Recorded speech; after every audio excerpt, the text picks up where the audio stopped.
நல்லா புரிஞ்சுக்கோங்க.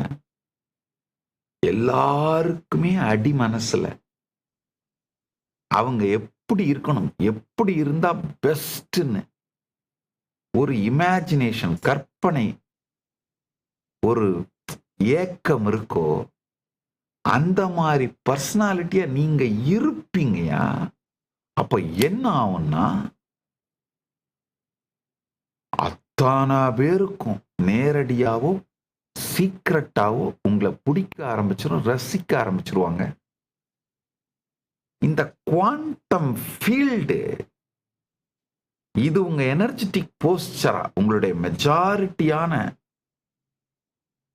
காம்போனண்டா இது மாறிடுச்சுன்னா,